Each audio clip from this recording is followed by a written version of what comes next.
banh ngon. Hơi khó đấy, đường này ăn kiệu này.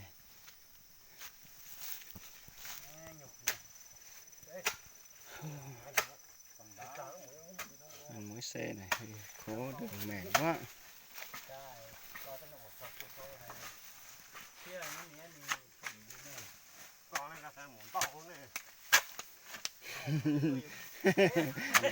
khu vực vàng này. Chùa này ra đi là nhảy nhỏ trời luôn.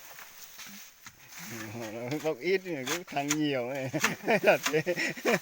Nhiều thằng ít thế. Con đường này lấy ra về đường hoang đâu mà trải vào đấy. Tiểu khai tiểu khai tiểu phụ tập đâu có tao. Nhưng mà phải đầu phải khá tập đó nữa chứ.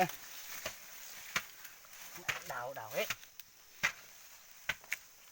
Đâu rồi phải không? Xem muốn đâu. Có cái giờ này chùa đấy.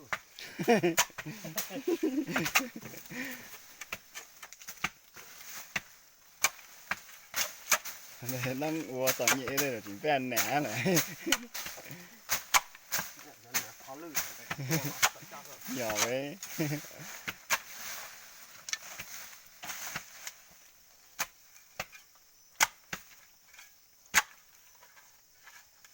Con không bị của ông Kim nhỉ, mà là bị của anh nhỉ? Không phải, xe của chú Kim thì nó lại bé hơn.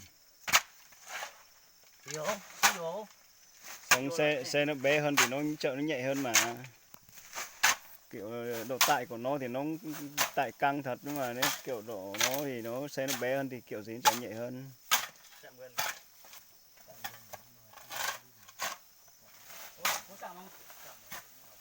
Chặn. Chậm tí rồi nhưng mà không sao đâu.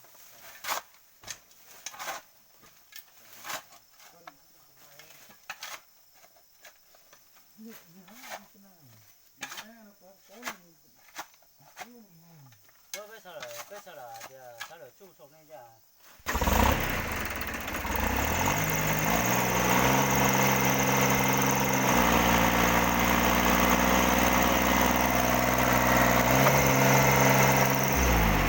Rồi. Được rồi, cái này nó Đào đó. Đào đấy chứ. Đào thì nó nghỉ. Đào bên này đó. Hả? Tôi chỉ đào bên này đi đó.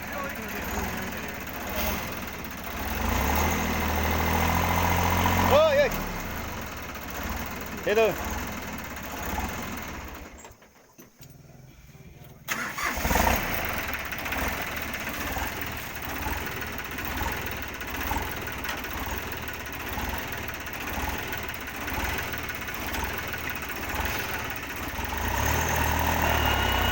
Được đấy.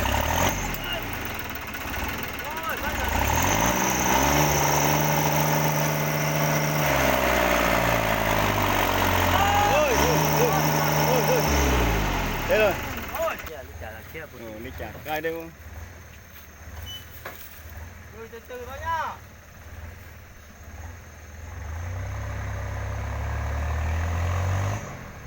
Thôi. Không lùi được đâu. Được.